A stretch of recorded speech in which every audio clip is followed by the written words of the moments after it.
Hello, everybody. Good Monday evening to you. This is Hondo Carpenter, your Las Vegas Raiders beat writer on Sports Illustrated and the host of the Las Vegas Raiders Insider Podcast. It's great to be with you tonight and glad we get a chance to talk. This is a day one recap. So, at the time of this taping, other things can happen that we obviously would not talk about until tomorrow in case something happens. And believe me, there are some things that could. But I have other commitments tonight for my job that I have to handle. So we're going to do this podcast now. I wanted to wait a little bit later, but we're going to do it now. Let's go back and talk about the big news. So the later, we're going to go back and walk all the way through everything that's happened, which is the latest news of Malcolm Koonce. So let's start with Geno. The Raiders were absolutely interested if the Vikings were able to get a long-term deal of 2 or more years with JJ McCarthy. Uh, I had been told by two particular sources very close to the situation that if Darnold had gotten a multi-year deal, that then there were potential issues about whether or not JJ would want to be there. Um, then on the morning that it happened, you may remember I got a podcast out early that morning presenting Geno as a legitimate option. I had been called that morning first and told that uh, the Vikings were probably not going to get a long term deal with Sam, number one. And number two, whether they did or did not, they were not moving Sam. Sam had no leverage and was not, I mean, excuse me, JJ was not going to be moved, which is smart. That would have been dumb of the Vikings to let JJ McCarthy go. But they, nope, he's not going anywhere. And so the Raiders were basically told, there's nothing to wait for. There's nothing to see here. They pivoted to Geno, and that's when I was told it's just a matter of not if, but when. And that's why I went right with the podcast. And Geno Smith is the Raiders quarterback. Tremendously good inside a domes, especially much better inside of domes. Now, I've talked to two people currently part of the Seahawks organization who were there with Geno. And I asked them point blank about their thoughts on Geno and uh, what they thought the Raiders were getting. Here is what I am told. Okay. I'm told, quote, Geno was exceptional, especially when you saw how bad the offensive line was. Everyone wants to make fun of him and say getting Geno'd or Geno being Geno. But behind that offensive line, what he was able to do was nothing short of amazing. If he had had a running game, you God only knows where we could have been. Another person said it wasn't his fault he couldn't play offensive line and running back as well as quarterback, but it's very clear what he does with Pete Carroll, who knows how to use him. Great, great hire. Talking to people around the league, not one person thought the Seahawks got the better end of this deal. Not one person thought it. Now, there were some people that said, I maybe would have made a push for Justin Fields or whatever, but it is what it is. And they were able to get Geno, who they have comfort with. Um, I'm told it's going to be probably a 3 or 4 year deal, probably around if it's 40 a year, but it will have an out. So let's say it's a 4 year, $160 million deal. Give or take a few million either way, but let's just use that as a round number. But what if it's backloaded where, it's 80 million guaranteed or 90 million. So in year three, they can just let him go if they want to and take a $10 million hit. Well, the cap's going to go up significantly more over the next 2 years. So it's really a minimal, but that there will be a long-term deal done.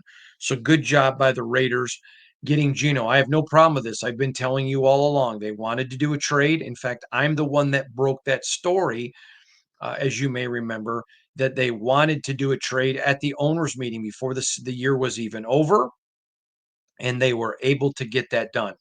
So good for the Raiders, and they now get their quarterback. They're still going to get a rookie. I still think it'll be probably round 3, but with as many bad drafting teams, If there's a run, I could see them going up and nabbing a guy in the second. I could. Now, this is a team that wants to win now. I will just say it, and now watch, they'll do it. I will be stunned unless something happens that the draft doesn't go according to whole. Now, if you play cards and you're from the Midwest, we have a game called euchre, and it's not just with euchre, but other card games. It's what you do when it's icy and snow everywhere. You play a lot of cards, but there's a term in cards called whole. And when you play whole, it's learning, it's almost like analytics. But if everything in the draft goes to whole, I don't expect the Raiders to pick um, a quarterback in the first round. Now, if something weird happens and somebody drops unexpectedly, yes, but I don't expect that. Maybe if somebody really doesn't matter. But anyways, so I still expect them to get a quarterback that way and potentially even bring in a UDFA for the so they have four quarterbacks. I expect them to have four quarterbacks when they begin OTAs. So I want to start with Adam Butler and my boy AB. Love you, AB. I was literally in communication with him last night when he got the deal, and it was really proud of him. And congratulations to him. Thank you, AB, for reaching out to tell me. And but it was great. He gets a 3-year, $16.5 million deal. A very good deal for him. A good deal for the Raiders, but a very good deal for him. And I was I thought that was a very good one. Now, I want to address one thing. I got some criticism, which is fine. I can live with it. And because I actually thought it was fair criticism, but I do want to try to put it in perspective for you. I kept telling you the last few days when people would ask me, you think anybody else is going to get a deal done after Max? It could be, maybe not, because there were some guys that the Raiders and them were not close, and it was, hey, let's go figure out what the market value is. We may, if it's something, we may be willing to do it. Let's go back to Andre James last year. The Raiders were going to let Andre James go test the market because they were so far away. Then when the Raiders saw the market for him, they upped their payment and they got him. That was kind of the same situation. It wasn't I was being political. Well, they may or they may not. You didn't know. I mean, I was talking to several of these guys, getting information, trying to put it all together. But AB gets his deal. That was a huge deal. So now the Raiders get their starting defensive line from last year back. And we're going to talk about all that in a minute. So let's keep going. Now, the next news that came was bitter news. Bitter news. Robert Spillane. And you guys all know my relationship with Robert. He's been on this podcast. I'm friends with him for a long time. Absolutely love him. And when he signed his deal, I congratulated him and told him I was disappointed for the Raiders, but happy for him. There was a waiting. They needed Max to set the, how much salary cap was going to be there. They had to get that all settled with Max. And then I kept telling you the market for him was huge. There were multiple teams, over 12 teams that wanted him. And literally people were throwing money at Spills. And he ends up going 3 years, 33 million to the Patriots. It's a very good organization, a defensive minded coach. And it was at that point, it was too much for the Raiders and what they needed to do. I'm going to come back and talk about all this in a minute. Trayvon Merrick signs for 3 years, $51 million with Carolina.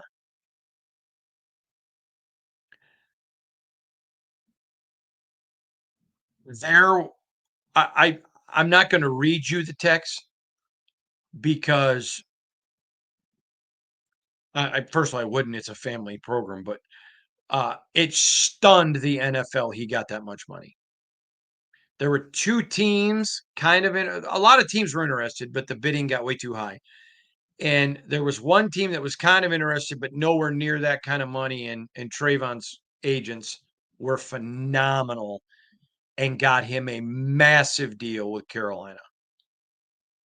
Massive. In fact, if you're a young person or a player looking for an agent, I would be looking at Trayvon Merrick's agents. They played it perfectly. And he came away with a deal that stunned everybody. Everybody. I kind of knew where the top of the market, what the general thought was from people. And there was a lot of thought from people, it would maybe rest maybe 12 to 14 million range. One person told me maybe if a team was really desperate to 15, that would have been 45. It ends up going 17. No, let me just say this. Do you remember last year I told you about um, Josh Jacobs and the Raiders just had to be smart for a guy that was injured all the time? And so he goes and has a huge year, and Raider fans are mad. But I said to you, had the Raiders signed him for what they offered, I would have been critical. If the Raiders would have given Trayvon Merrick 3 years, $51 million, I would have been very critical. Now, it was at this point that I tweeted out, actually, it was after Spills. A lot of people were really disappointed in the loss of Spills. I can't tell you the number of people, teammates, and everything else I talked to in the organization, super uh, disappointed with the loss of Spills. The Raiders wanted him. I'm going to get to this in a minute. Um, they wanted him back desperately. There was a lot of talk, but I'm going to get to this in a minute of why it didn't happen because I want to read you a tweet I had. Um, and let me get you to a tweet I had. So then we know that Merrig goes, which was a very big loss. And when Merrig went, I tweeted this out, and I'm going to talk about it here in a minute. A tough and disappointing day for the Raiders. Absolutely was. When I tweeted that out, and they had signed Butler, which was a big deal, but they lost Spills and lose Merrick. Two guys that they wanted back. They were not going to pay Merrick the money he got. So God bless him. I'm a free market capitalist. I love to watch people prosper. He is such a wonderful kid. I'm so happy I texted him. And I'm so happy for him. But if the Raiders would have signed him for the same money, I would have been very critical. But I put this out. A tough and disappointing day for the Raiders defense uh, doesn't equate to a failure by GM Spytech. While that seems nonsensical at first glance, I'm going to explain it. I'm going to explain to this in a minute. So then they go, and I don't want to ever hear the luck of the Irish with Notre Dame. I'm not a person that believes in luck, anyways. But the Raiders had a Christmas gift fall in their lap. One of the toughest safeties, one of the best run defenders, one of the best free agent safeties as there was, Jeremy Chinn from the Washington Commanders, was out there. And because of where they were investing other money, it was like when Spills came here from Pittsburgh. They just didn't have the money to keep him. And the Raiders stole him. 2 years, $16 million. Now, there are a lot of people, and he's still young, that think he's better than Merrick. I'm in that group. And you just paid him $35 million less. 35 million. Million. Now, you know what? I don't think I was being fair there. I said I think he's better. I think he's different. I think he's just as good, but different. I don't think he's better. That was not fair of me, and I wasn't speaking in hyperbole. This was if you would have said to me, you can sign Merrick for 3 for 51 or Jeremy Chinn 2 for 16. Okay, Chinn it is. It's just what I would have done. Now I want to double check something. I want to show you something. I have to read you this.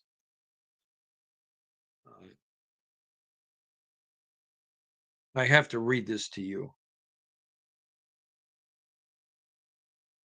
I got a text from a very good friend, an NFL general manager, just a wonderful dear friend. And this is what he said. Oh my goodness. Good for Merrick getting 51 large over 3, but Chinn for 2 for 16. Spytech deserves an award for that trade. Now, obviously, it wasn't a trade, but it's the trade off.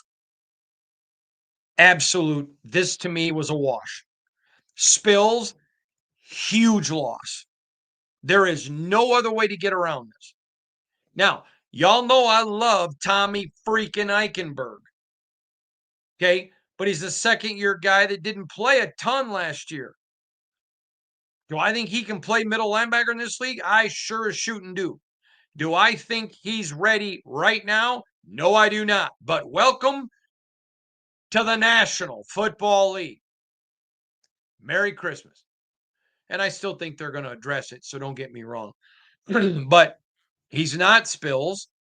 But Spills wasn't Spills until his last year in Pittsburgh.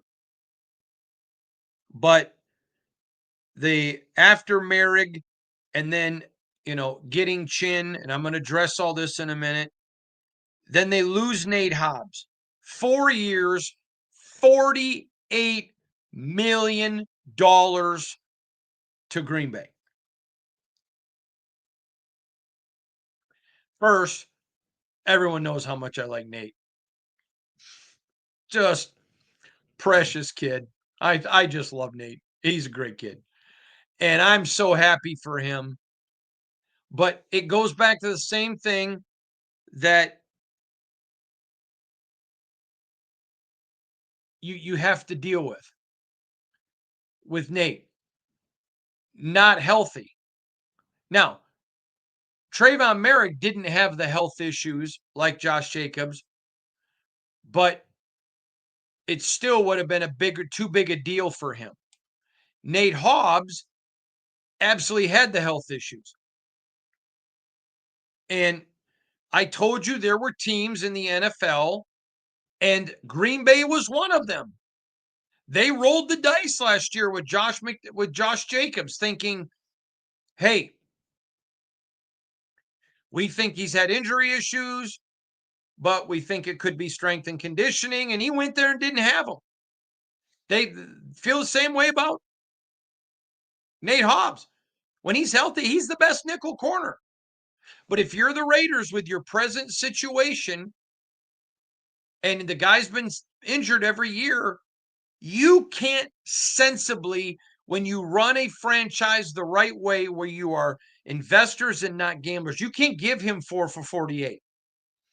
But Green Bay's sitting there thinking, okay, look how Josh Jacobs did with our strength and conditioning. We'll do that. We'll make that money. We think if he's the best, and guess what? If he was healthy, he'd be worth that breed. Probably underpaid.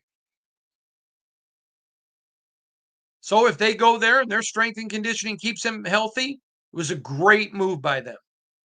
Great move by Nate. Raiders couldn't do it. And earlier when I was referencing Trayvon, it was, if I may have mentioned injury in my mind, thinking back about Josh last year. But with him, it's just, you can't overpay like that. And sometimes this is where people who are gamblers, not investors, overpay. Now, let me ask you this question. Travion Merrick goes to Carolina. Are they a competitor that's a safety away from a Super Bowl? No. And this is why Carolina's Carolina. I hope he destroys it because I want him to do well. That's why you see the certain teams doing these type of deals. Now, Green Bay, it worked with them.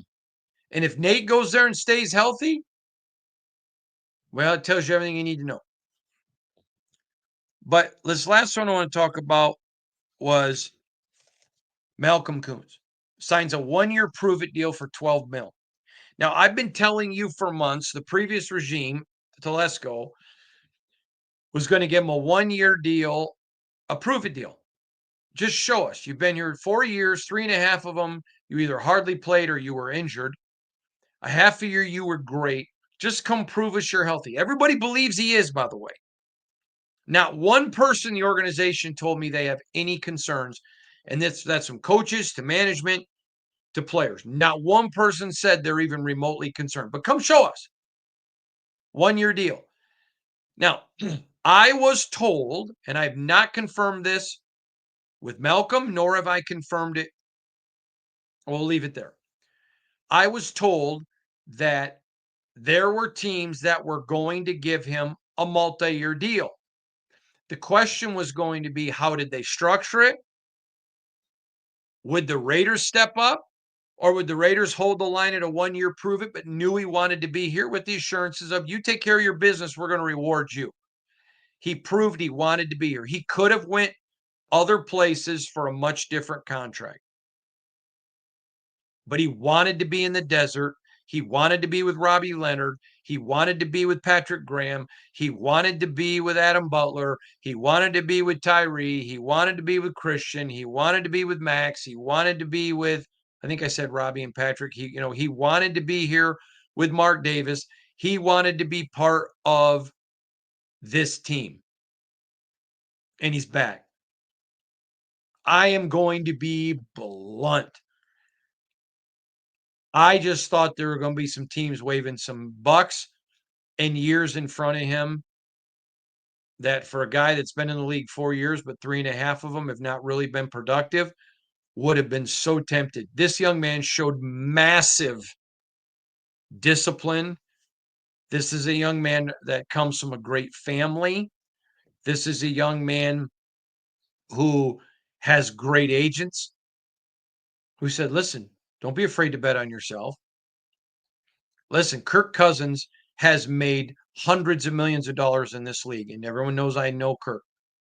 And the way he's made his money is he has always bet on himself because he knows how hard he's going to work. He knows how bad he wants it, and he made it happen. Now, I want to address this tweet I had.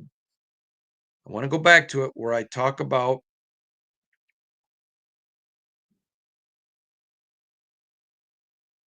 John Spytek. I think it's an important tweet to really bring in. I put a tough and disappointing day for the Raiders.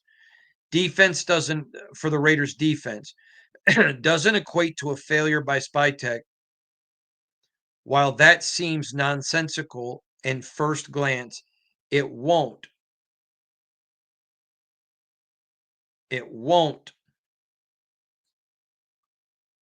when I get to explain it in my podcast. So let me go through this with you. This goes back to the Raiders failing as an organization the last several years. Okay. They bring in Ziegler. Okay. They love Max. They're ready to go with a deal with Max. Okay.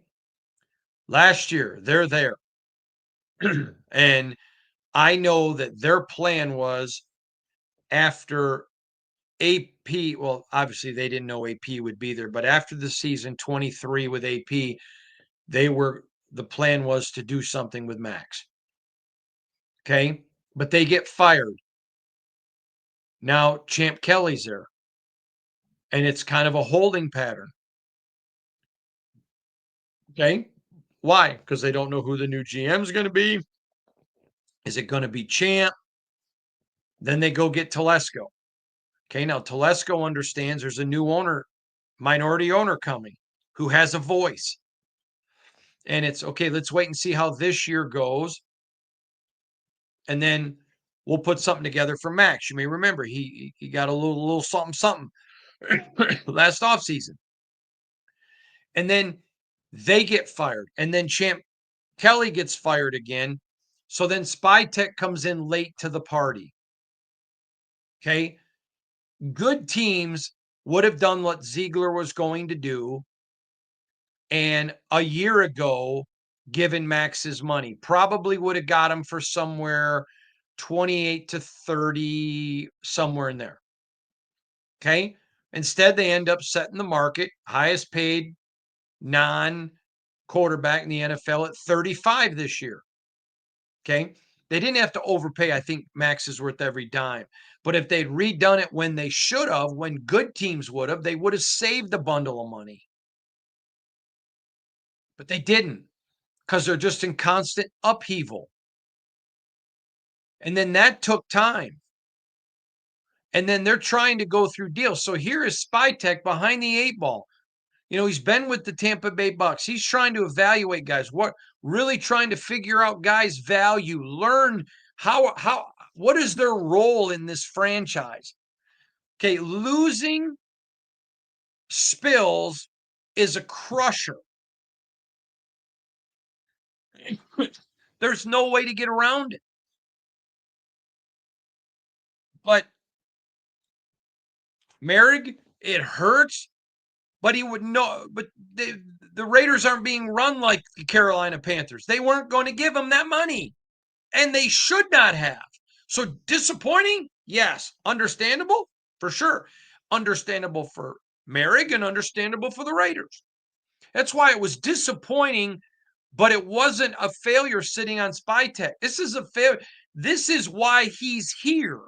It's why Brady's here. It's why Pete's here, because the organization has failed. Mark's recognized it. Mark's been cognizant of it. And now they're here. Now you'll begin to see their guys will be taken care of earlier and sooner.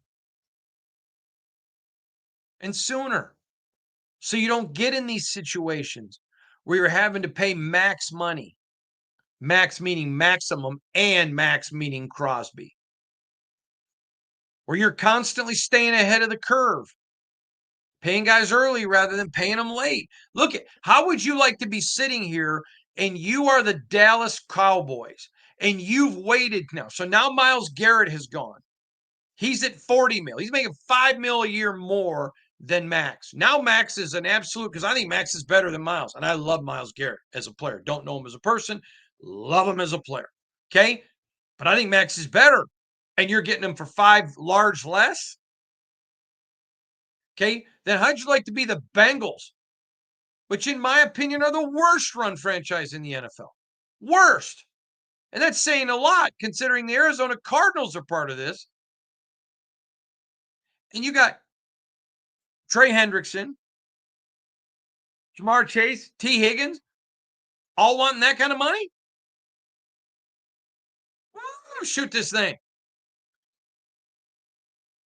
I mean, you're now looking at, even if you got them all to take Myles money, which you can't afford, that's 120 mil a year salary cap to 2 wide receivers. Give me a break.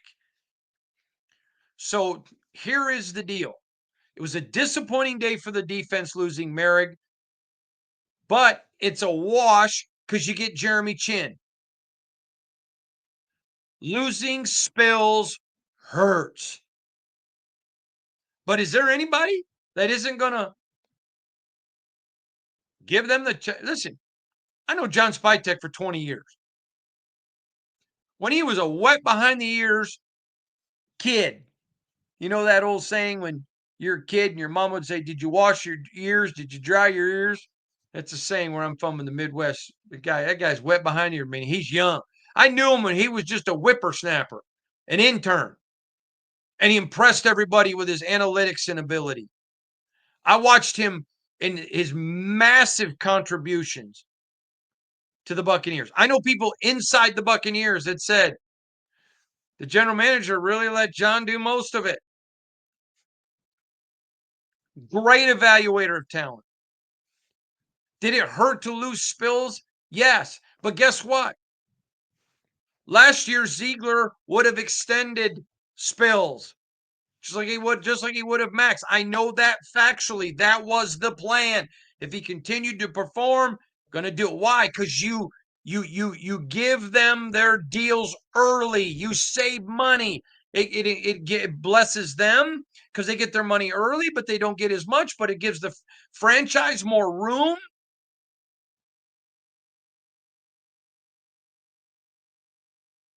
And Spills would have been done. Max would have been done. So that's the disappointment because people knew this isn't on John Spytek. John Spytek's been drinking out of a fire hose. And let me tell you, he can do it. He's smart. He's tough. You got a former football player with a big brain sitting in that chair, aided by Pete Carroll, aided by the greatest football player of all time in Tom Brady.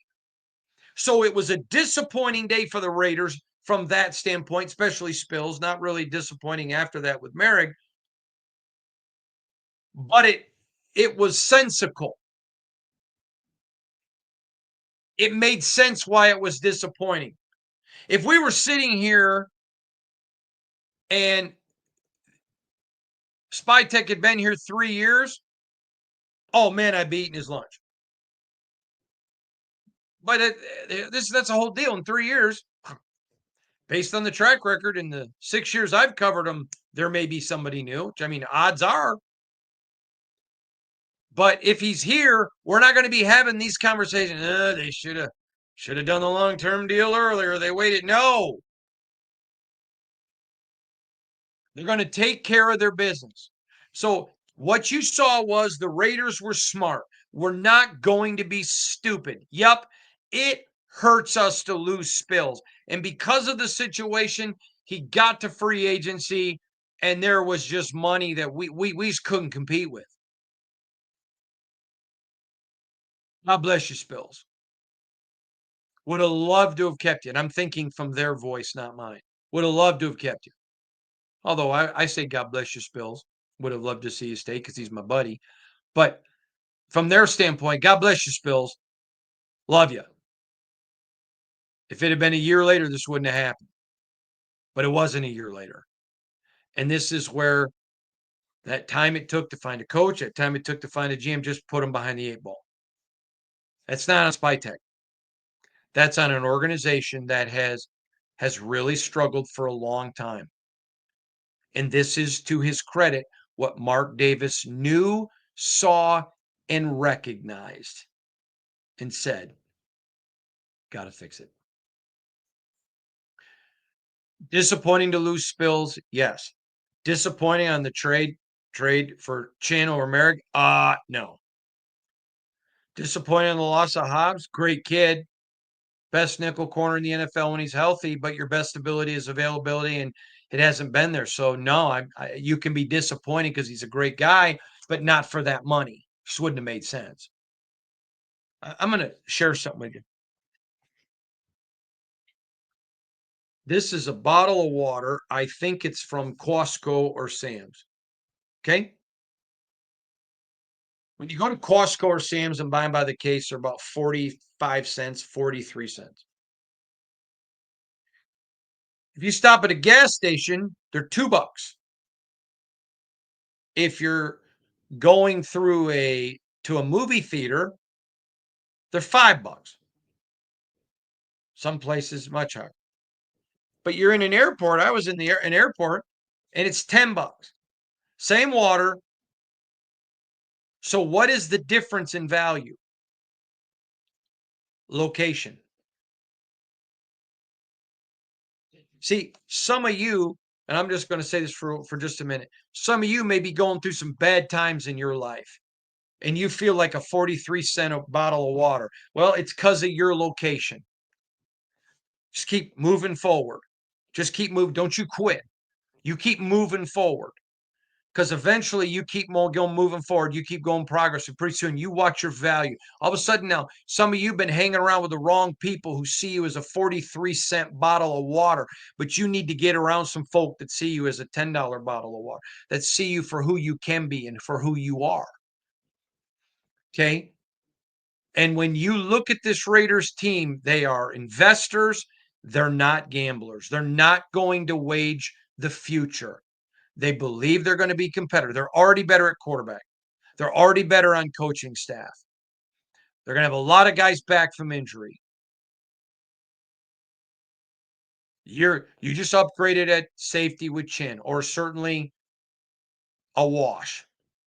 You need a corner, but quite frankly, you needed a corner before this because you couldn't rely on him to be healthy. You're down a Mike, and a big Mike, an elite Mike that probably close to 20 other NFL teams wanted to be their starting Mike. But you got a young guy with a lot of promise, a lot of free agency left, and the draft. Here is where you need to know the Raiders are tonight. They're a better franchise because they exercise discipline. They knew the value. I was going through the airport the other night, and I don't remember where I was. I think I was at the combine, wherever I was. And I really wanted a drink of water. And I thought I'm just going to buy one. I can take it on the plane, but I wasn't going to spend $10. So I waited, got on the airplane, said to the lady when I got on, can I just get a quick little bottle? And they give you these little bottles. And I downed it real quick, crushed it, and gave it to her because it wasn't worth $10 to me. Could afford it, but it wasn't worth it to me when I knew I had a case of 43 centers. The Raiders were smart. The Raiders were smart. Did it hurt them? Mm-hmm. It did. But they're going to have to bite the bullet on some stuff to get this franchise back to healthy. They're getting this place back to healthy. It's coming. And it was a big deal to lose Spills. But the rest, I think, makes sense. And so while you can definitely say it was a disappointing day for the defense losing Spills, and that's 100% truthful. As a Raider fan, at the time of this taping, and who knows what they're going to do next, you should come away encouraged because your team just demonstrated discipline and everything necessary to be successful. Tough hit, but there's been a lot of good hits, and there's going to be a lot more. I appreciate y'all joining me tonight. I'll have another update tomorrow night on day 2 of free agency. We're going to keep this rolling and rocking. A lot of good stuff coming for your Raiders. It was a good day for John Spytek. He showed a lot of discipline. He didn't panic. He knows, okay, I'm not losing my job next year. They want me to build for the future. Mark Davis desperately wanted stability for his franchise. You saw that today. And to quote Martha Stewart, that's a good thing.